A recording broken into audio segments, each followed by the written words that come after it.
मैं कोई त्योहार नहीं करती, कोई मैं व्रत नहीं करती, तीज भी नहीं करती, सिंदूर भी नहीं लगाई हूँ। और मेरे पति प्रोफेसर रमाकांत ठाकुर जी बिल्कुल हेल्दी और स्वस्थ हैं। मैं ब्राह्मणों से, इस व्यवस्था से बहुत दूर हूँ और बहुत सालों से हूँ, मान्यवर जा रहे हैं 2001 से। और आज हमारे सारे बच्चे सफल हैं। 2 बेटियां हैं मेरी जो इंटर कॉलेज में लगी हैं 2 साल पहले। एक का गायघाट में है, वो भी आ जाएगी, और एक मधुबनी में थी, वो भी ट्रांसफर होकर यहाँ आ जाएगी। एक बेटा MBBS कर रहा है। सारे बच्चे सफल है। नहीं है कि हम भगवान को नहीं मानते हैं तो भगवान की वजह से हमारे बच्चे नहीं, सारे बच्चे सफल। परिवार सुखी है, दोनों सर्विस में हैं, ठीक हैं, स्वस्थ हैं, आपके सामने खड़े हैं। तो मन से, ये मन का जो भ्रम है ना, जो आप उधर दे रही है ना, उसे निकाल के फेंकिए। एक शराबी पिता से भी ज्यादा खतरनाक एक पाखंडी माँ होती है। एक शराबी पिता से भी ज्यादा खतरनाक एक पाखंडी अंधविश्वासी माँ होती है। कैसे? कभी भी एक शराबी पिता ये नहीं चाहेगा कि मेरे बच्चे शराबी बने, कभी भी नहीं चाहेगा। लेकिन जो अंधविश्वासी माँ होगी, पाखंड में डूबी हुई माँ होगी, धार्मिक कर्मकांडों में उलझी हुई माँ होगी, वो हमेशा चाहेगी कि मेरे बच्चे भी ऐसा ही बने। इसलिए सबसे ज्यादा जवाबदेही और जिम्मेदारी हम महिलाओं के कंधे पर है। हम क्या देखना चाहते हैं, अपने बच्चों को क्या बनाना चाहते हैं? अपने बच्चों को मजबूत बनाना चाहते हैं, साइंटिफिक अप्रोच वाला बनाना चाहते हैं, या उन्हें हम धार्मिक कर्मकांडों में उलझा करके उन्हें मानसिक रूप से पंगु बनाना चाहते हैं? ये आपको तय करना होगा। कितना अजीब लगता है जब हमसे गाय का गोबर रख के कहा जाता है कि तुम इसे मान लो कि गणेश है। पूजा होता है तो होता है ना। आप समझ सकते हैं कि पढ़ा लिखा व्यक्ति भी कोई गाय का गोबर ला के रख दे और उसे कहे कि मान लो कि गणेश हैं, तो हमारा विवेक कहाँ है? हम कितने विवेकशील हैं? समझ सकते हैं आप कि हम कितने विवेकशील रह गए कि गोबर को रख के कहा जाता है कि मान लो कि गणेश। वहीं पर पहचान हो गई कि आप में विवेक कितना है, आप क्या सोचते हो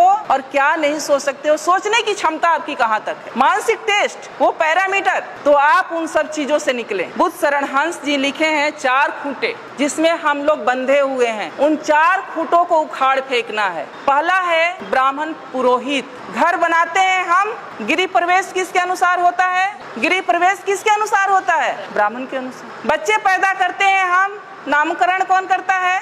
शादी विवाह ठीक करते हैं हम, बिना तिथि कुछ नहीं करते।